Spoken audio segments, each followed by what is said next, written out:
आज मैं आपको सुनाऊंगा बहादुर और चतुर दर्जी की एक बहुत ही मजेदार स्टोरी। एक छोटे से गांव में एक दर्जी रहता था। उसने अपने बेटे को भी दर्जी का काम सिखा दिया ताकि वह गांव में रहकर अपनी रोजी रोटी कमा सके। एक दिन सुबह सुबह दर्जी का लड़का अपनी दुकान में काम कर रहा था। तभी वहां एक मुरब्बा बेचने वाली आई और सड़क पर जोर जोर से आवाज लगाने लगी, मुरब्बा ले लो, बढ़िया ताजा मुरब्बा ले लो। दर्जी के लड़के ने जब वह आवाज सुनी तो याद आया कि उसने तो अभी तक सुबह का नाश्ता ही नहीं किया। जरूरी काम खत्म करने की वजह से उसे सुबह सुबह दुकान पर आना पड़ा था। उसे अपने थैले में रखी डबल रोटी की याद आई जो वह घर से चलते समय साथ लेकर आया था। उसने सोचा कि अब वह अपना नाश्ता ताजा और बढ़िया आंवले के मुरब्बे के साथ ही करेगा। मुरब्बा खाकर उसमें ताकत भी आएगी। इतना सोचकर उसने मुरब्बा बेचने वाली औरत को बुलाया। मुरब्बा बेचने वाली ने सोचा कि दर्जी का लड़का सुबह खूब सारा मुरब्बा खरीद लेगा, पर लड़के ने जब केवल 250 ग्राम मुरब्बा तौलने के लिए कहा तो उसे बहुत गुस्सा आया। मुरब्बा देकर और पैसे लेकर वह बड़बड़ाती हुई वहां से चल दी। दर्जी के लड़के ने मुरब्बा का एक आंवला निकालकर खा लिया और उसकी चाशनी डबल रोटी में लगा दी। खाने का सामान एक प्लेट में रखकर वह अपने काम में जुट गया। जब उसे अपने खाने का ध्यान आया तो उसने देखा कि उसकी सारी प्लेट पर ढेर सारी मक्खियां बैठी हैं। उसने मक्खियों को हाथ से उड़ाया, पर मक्खियां जरा सा उड़ी और फिर प्लेट पर धावा बोल देती। ये सब देखकर लड़के को बहुत गुस्सा आया। उसने अपने हाथ में लिए हुए सिलाई करने वाले कपड़े को अपनी प्लेट पर दे मारा। कुछ मक्खियां उड़ गई और कुछ उसके कपड़े की चोट से मर भी गई। दर्जी के लड़के ने जब मरी मक्खियों को गिना तो वे पूरी 7 मक्खियां थीं। वह अपनी बहादुरी पर बहुत खुश हुआ। उसने सोचा कि वह कितना बहादुर है। उसने एक ही बार में 7 को मार डाला। उसे अपनी बहादुरी का काम अपने गांव वालों को ही नहीं बल्कि पूरे संसार को बताना चाहिए।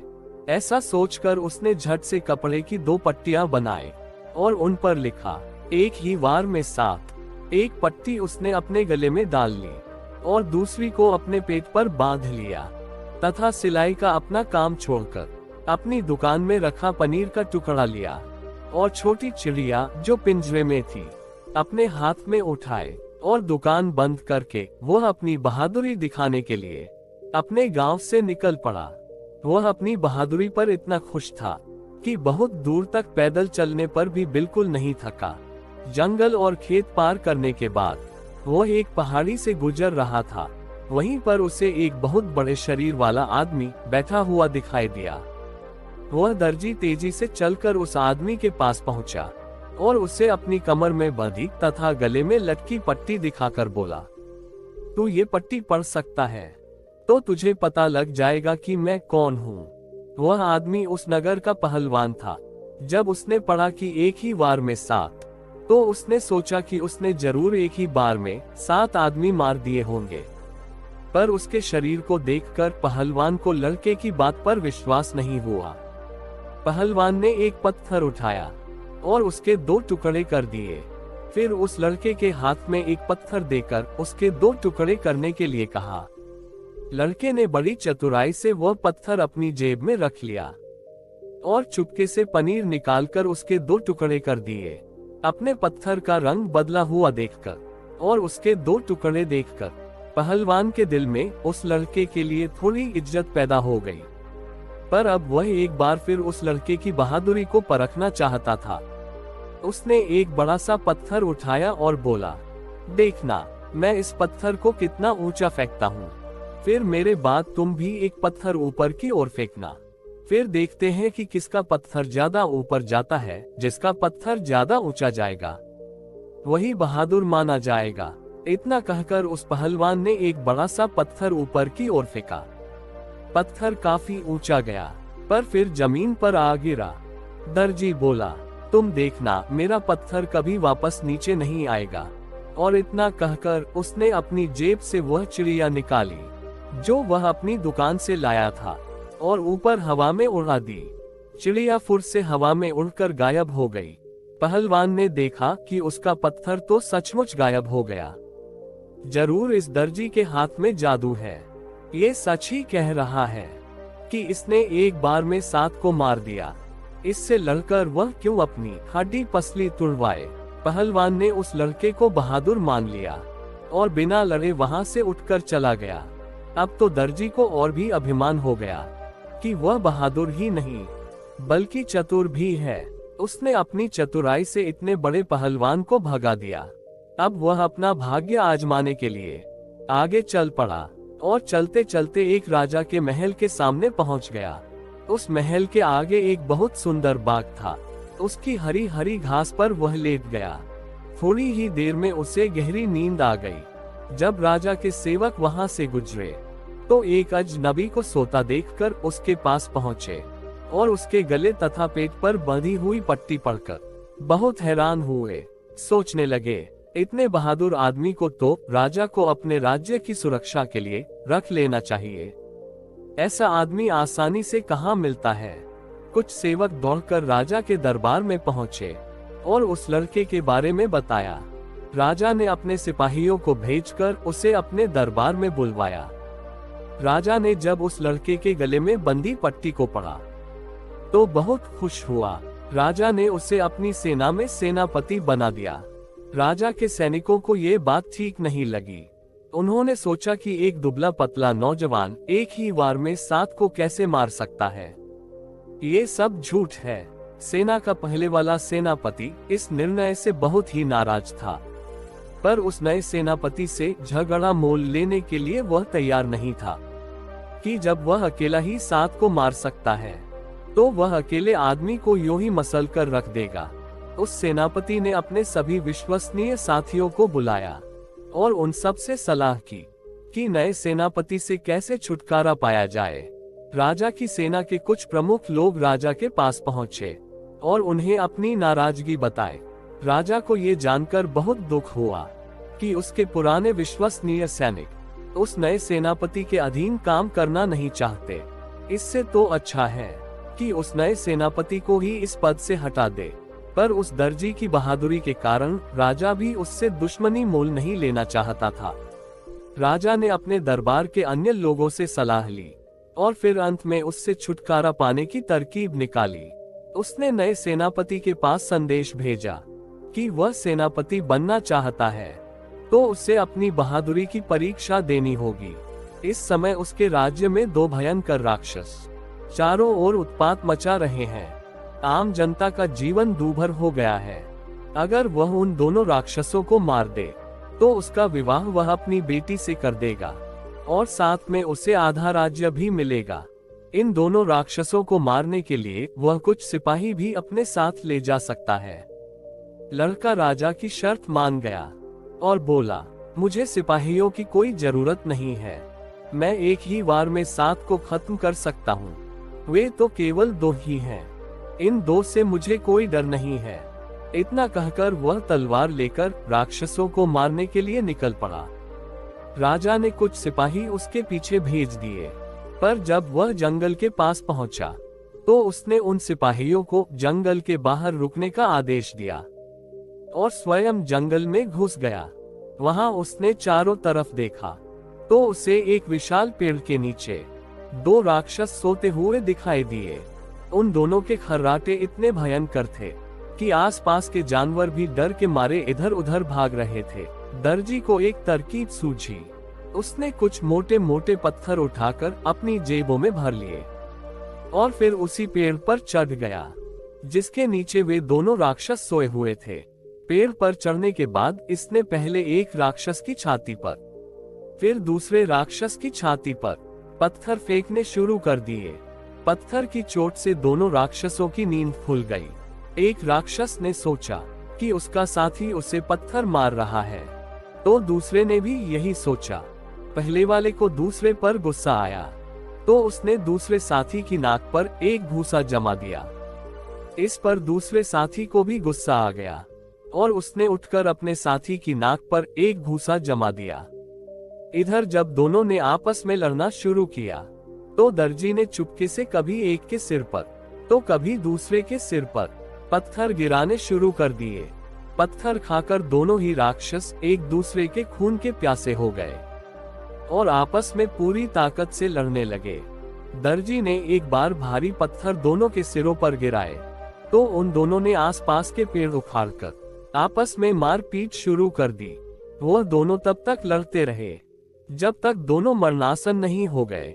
जब दोनों राक्षस धरती पर गिर गए और उनमें से कोई नहीं उठा तो दर्जी पेड़ से उतरा और अपनी तलवार निकालकर उन दोनों की छाती में घोंप दी। खून से लथपथ तलवार को लेकर वह राजा के सिपाहियों के पास जा पहुंचा और बोला, मैंने उन दोनों राक्षसों का काम तमाम कर दिया। उन दोनों ने पेड़ उखाड़कर मुझ पर हमले किए, पर उनकी मेरे आगे एक न चली, क्योंकि मैं तो एक साथ साथ का सफाया कर सकता हूँ। राजा के सिपाहियों ने सोचा कि यह कैसी लड़ाई थी जिसमें इस लड़के को कहीं भी चोट नहीं लगी। उन सिपाहियों को उसकी बात पर विश्वास नहीं हुआ, तो उन्होंने उन दोनों राक्षसों को देखने की अनुमति मांगी ताकि वे राजा को सच्ची बात बता सके। जब सिपाही जंगल में उस स्थान पर पहुंचे जहां पर दोनों राक्षस मरे पड़े थे और आसपास के पेड़ भी उखड़े पड़े थे, तब उन्हें उस लड़के की बात पर विश्वास करना ही पड़ा। दर्जी ने खून से सनी तलवार राजा के पास रख दी और राजकुमारी से अपना विवाह करने और आधा राज्य देने की मांग की, पर राजा इसके लिए तैयार नहीं था। वह बोला, अगर तुम मेरी बेटी से विवाह करना चाहते हो तो तुम्हें अपनी बहादुरी के कुछ और कारनामे दिखाने पड़ेंगे। दर्जी ने राजा की यह बात भी मान ली और राजा से दूसरा काम पूछा। राजा बोला, इस राज्य के पूरब के जंगल में एक जंगली भैंसा कहीं से घुस गया है, जिसने कई आदमियों को अपने सींगों से घायल कर दिया और सब खेती नष्ट कर दी। अगर तुम उसको मार डालो तो मैं अपनी बेटी से तुम्हारा विवाह करने की सोचूंगा। दर्जी इस काम के लिए भी झट से तैयार हो गया, क्योंकि उसे अपनी चतुराई पर पूरा भरोसा था। वो एक बहुत मोटी रस्सी और एक कुल्हाड़ी लेकर जंगल की ओर चल पड़ा। जंगल में उसे दूर से एक भयंकर भैंसा अपनी ओर आता हुआ दिखाई दिया। वह वहीं एक बड़े से पेड़ के सामने खड़ा हो गया। जैसे ही भैंसा उसकी ओर बढ़ा, वह तेजी से छलांग मारकर उस पेड़ के पीछे छुप गया और भैंसे के दोनों सींग पेड़ के तने में घुस गए। चूंकि भैंसा पूरे जोर से उस दर्जी पर झपटा था, अतः बहुत कोशिश करने पर भी वह अपने दोनों सींग पेड़ के तने से नहीं निकाल सका। दर्जी ने झट से उस जंगली भैंसे के गले में मोटा रस्सा डाल दिया और कुल्हाड़ी से पेड़ के तने को छीलकर उसके सींग निकाल दिए। फिर भैंसे के पैरों को बांध दिया और उसे घसीटकर राजा के पास ले आया।